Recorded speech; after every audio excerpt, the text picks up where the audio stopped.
Il y a un professionnel de santé, il y a, ça veut dire un thérapeute, un psy, ce que tu veux, il y a l'imam, il y a nos parents, il y a chi haja.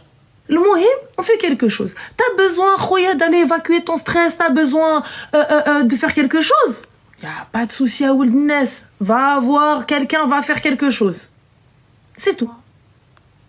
Mais juste prendre tes clics et tes claques parce que vous vous êtes embrouillé et que vous n'arrivez pas à régler le problème, alors pour des trucs à la con, et aller prendre tes affaires et dire à ta mère je vais divorcer.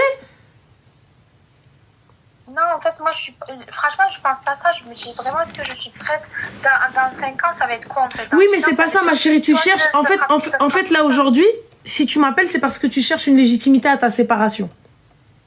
Non, pas vraiment à la séparation. C'est à quoi alors? Est-ce que c'est supportable? Est-ce qu'une autre pas une autre, mais est-ce que c'est quelque chose qui est normal à supporter ou non? Ma chérie, si c'était normal, je m'appellerais pas.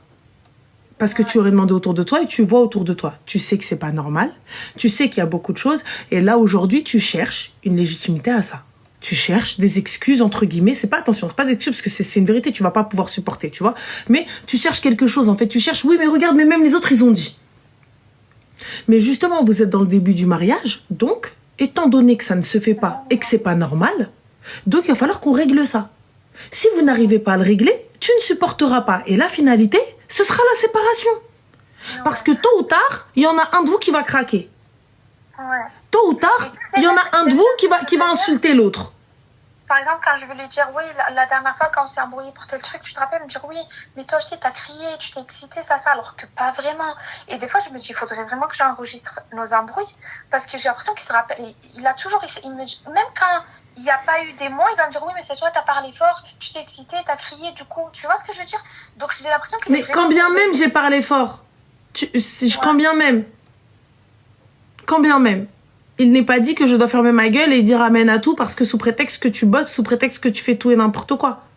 Voilà, en fait, c'est ce que j'allais dire. Est-ce que je suis légitime de lui reprocher ça avec tout ce qu'il fait à côté qui est très bien? Mais bien sûr, écoute, en fait, moi je pense que tu peux pas, tu sais, quand tu veux discuter avec quelqu'un et lui montrer le mauvais côté, il est important de rappeler qu'il fait des choses bien. Tu vois, pour que tu puisses avancer dans la discussion. Ouais. Parce que quand tu arrives, tu lui sors, ouais, moi, tu me fais que ça, tu me fais que ça, tu me fais que ça. Donc la personne, elle s'arrête à, ouais, mais de toute façon, t'as vu moi tout ce que je fais à côté? Alors écoute mon cœur, je suis consciente que tu travailles, je suis consciente que tu fais ci, je suis consciente que t'es fatiguée, je suis consciente de tout ça. Je suis consciente de tout ce que tu fais pour le foyer, pour nous et pour nos futurs enfants.